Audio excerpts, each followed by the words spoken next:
ആ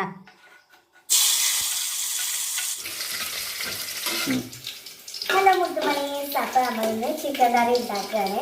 ചിക്കൻ കറിക്ക് വേണ്ടി ലേശം ഓയിൽ ഒഴിച്ച് കൊടുത്തിട്ടുണ്ട്. അതിലേക്ക് നമ്മൾ മുളക് ഇട്ട് വാട്ടിയിട്ടുണ്ട്.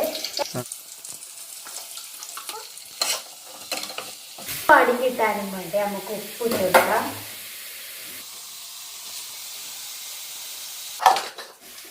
ഉള്ളി ഇപ്പോൾ അങ്ങനെ വാടി വന്നിട്ടുണ്ട് തോന്നുന്നു. നമുക്ക് ഇനി വെളുത്തുള്ളി അരച്ചത്, ഇഞ്ചിയും വെളുത്തുള്ളിയും ഒക്കെ അരച്ചത് ഇടാം.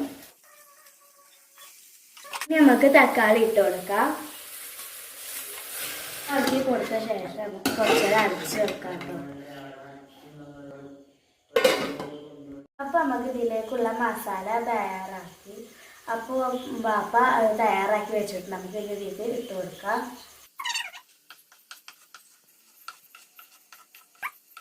മൂന്ന് ഏലക്കായി ഇട്ട് കൊടുക്കാം. ഇനി നമുക്ക് നല്ലപോലെ മിക്സ് ചെയ്ത് കൊടുക്കാം. മിക്സ് ചെയ്തെടുക്കാം. പൊടികളുടെ മണം ഒക്കെ പോയിട്ടിടണം.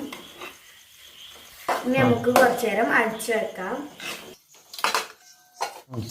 അപ്പൊ നമുക്ക് ഇതിലേക്ക് കോഴി ഇട്ട് കൊടുക്കാം.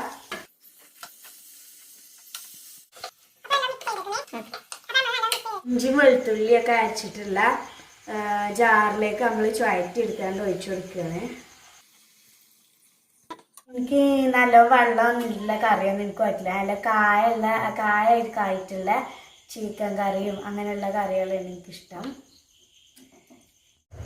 അപ്പോൾ നമുക്കിത് കരിവേപ്പില ഇട്ട് കൊടുക്കാം. നല്ലോണം തണച്ച് വെന്ത് വരട്ടെ. അപ്പോൾ അതുകൊണ്ട് നമുക്ക് അടിച്ചേക്കാം. അപ്പോൾ നമ്മളെ കറി റെഡി ആയിട്ടുണ്ട്. അപ്പോൾ നമുക്ക് രസം ഉണ്ടാക്കാം. അടിപൊളിയായിട്ടുണ്ടേ. കറിയും കൊണ്ട് നമ്മൾ ചോറ് വെച്ചാണ്.